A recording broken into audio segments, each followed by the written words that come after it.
Bab 2 ini akan dijelaskan tentang jaringan tumbuhan. Jaringan tumbuhan itu dibagi menjadi dua macam. Yang pertama jaringan meristem dan jaringan permanen atau jaringan dewasa. Yang pertama jaringan meristem. Jaringan yang terdiri dari sekelompok sel yang masih aktif membelah. Punya ciri-ciri yang pertama, ukuran selnya itu sangat kecil, dindingnya tipis, memiliki nukleus yang relatif besar, tapi vakuolanya berukuran kecil, kaya akan sitoplasma atau cairan di dalam sel, dan selnya berbentuk kubus atau kuboid. Pembagian jaringan meristem berdasarkan asal pembentukannya dibagi menjadi tiga. Yang pertama, promeristem. Promeristem itu jaringan meristem yang ada pada saat tumbuhan masih embrio. Ini kalau pada tumbuhan itu, embrio itu biji. Sedangkan yang kedua, meristem primer. Nah, kalau ini jaringan yang masih aktif membelah. Terus yang ketiganya, jaringan sekunder. Jaringan sekunder ini jaringan yang berasal dari jaringan meristem primer. Contohnya itu kambium. Pembagian meristem berdasarkan letaknya ada yang pertama meristem apikal. Meristem apikal itu ini adanya di pucuk.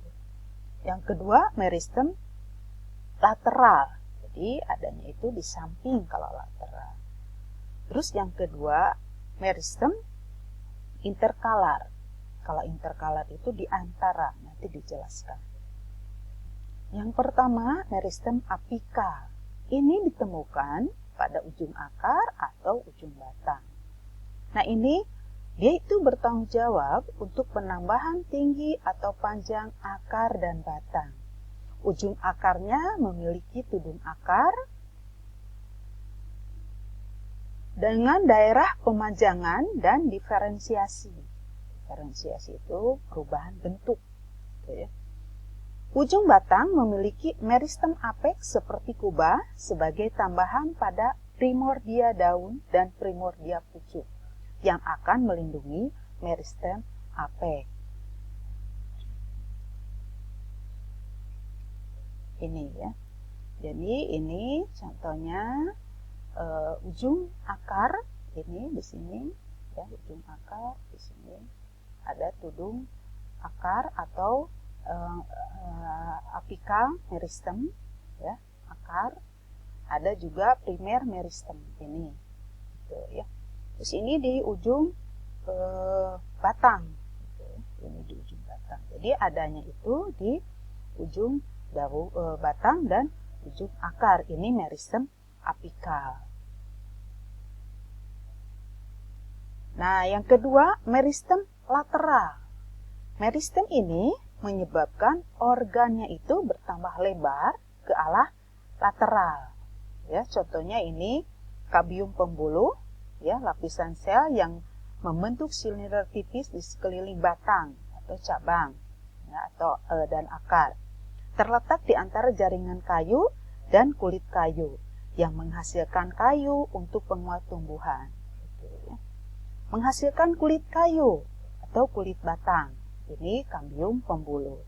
Sedangkan kambium gabus atau pelogen, lapisan sel yang membentuk silinder di bagian luar daerah kulit kayu.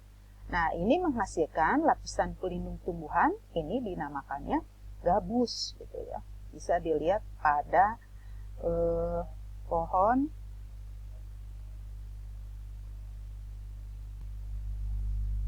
Nah, ini bisa dilihat pada pohon singkong gitu ya, gabus. Kalau kulit kayu ini pada batang tanaman tuh, gitu. Itu juga dihasilkan dari meristem lateral. Nah, ini jaringan kambium. Ini kambium gabus ini. Gitu ya. Ini kambium yang menghasilkan ini gabus. Kambium yang menghasilkan kulit kayu. Nah, yang selanjutnya jaringan meristem interkalar. Nah, jaringan meristem interkalar itu meristem yang terletak di antara jaringan meristem primer dewasa. ditemukan pada banyak tumbuhan yang tidak memiliki kambium pembuluh. Contohnya ini, ya, pada bambu. Nah, ini interkalar, gitu ya, meristem interkalar. Nah, yang selanjutnya jaringan permanen atau dewasa. Jaringan yang bersifat non-meristematik, artinya tidak mengalami pembelahan lagi. Terbentuk hasil dari diferensiasi atau perubahan bentuk dari jaringan meristem dan hasil spesialisasi dari sel-sel hasil pembelahan jaringan meristem. Berdasarkan fungsinya, jaringan permanen itu ada beberapa macam: epidermis, parenkim, penyokong, pengangkut, dan jaringan gabus.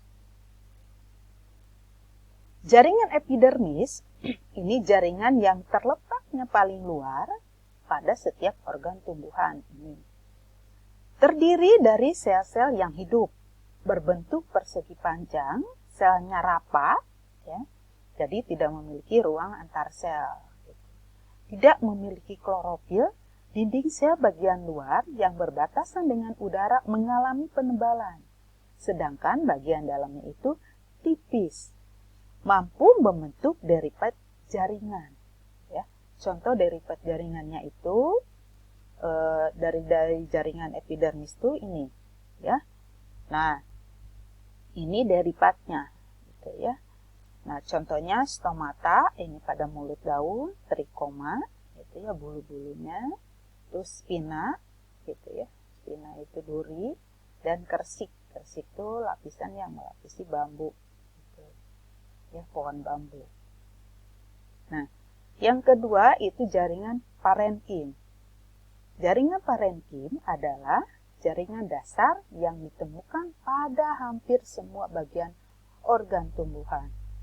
Ciri-cirinya, selnya bentuk bulat atau kotak, dinding selnya juga tipis, vakuolanya besar. Nah, ini mengandung klorofil. Terdapat pada rongga antar sel. Letak selnya juga tidak rapat. Tuh, ya. Nah, fungsi jaringan parenkim, ya, fungsi jaringan parenkim. Yang pertama, untuk menyimpan bahan makanan. Ini disebut parenkim asimilasi. Ya, karena di sini kan mengandung klorofil. Untuk menyimpan air, ini parenkim air. Ada untuk menyimpan udara, itu aerenkim.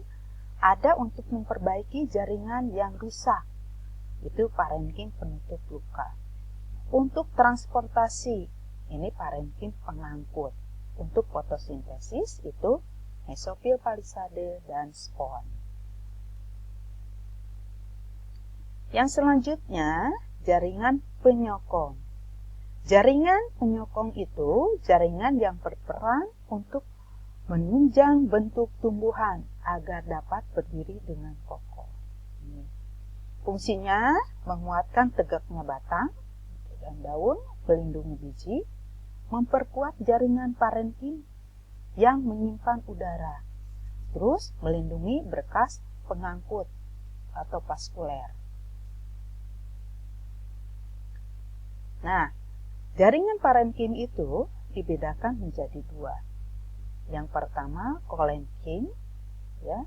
Kolenkim itu tersusun atas sel kolenkim yang memiliki fungsi untuk menyokong jaringan dalam atau jaringan yang masih muda, gitu ya, dan daun. Ciri-cirinya, selnya bersifat dewasa, selnya memanjang, berupa sel yang hidup dan mengalami penebalan selulosa, dinding selnya tebal dan mengeras, beberapa jaringan kuat dan lentur. Yang selanjutnya, sklerenkim. Nah, sklerenkim itu kumpulan sel yang bersambung membentuk berkas yang ramping.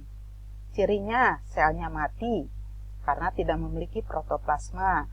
Selnya berdinding tebal atau mengandung lignin. Selnya elastis dan kenyal. Bentuk sklerenkim itu ada dua. Yang pertama, sklerid atau sel batu. Ini contohnya pada tempurung kelapa. Atau sklerenkim serat terdapat pada permukaan batang, gitu ya. Nah, jaringan pengangkut.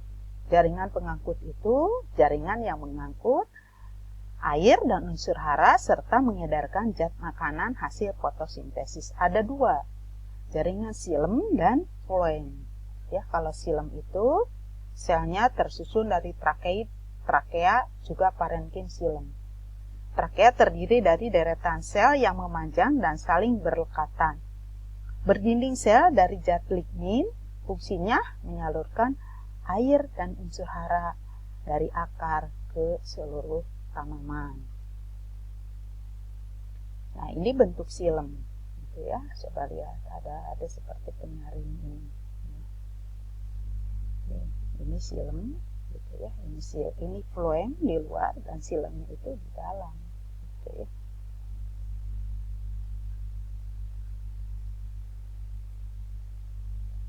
Nah, yang selanjutnya floem, ya. Floem itu, nah ini gambarnya ada plat, gitu ya, ada sel kemiri. Selnya tersusun dari sel hidup yang mengandung sel parenkim dan sklerenkim. Berdinding sel dari selulosa dan berdinding melintang berpori kecil seperti pipa. Fungsinya mengangkut hasil fotosintesis dari daun ke seluruh bagian tumbuhan. Nah, ini ya gambarnya, gitu ya. Ini xilem, kalau xilem itu, kalau floem itu ada zat seperti saringannya ini. Nah, yang terakhir jaringan gabus.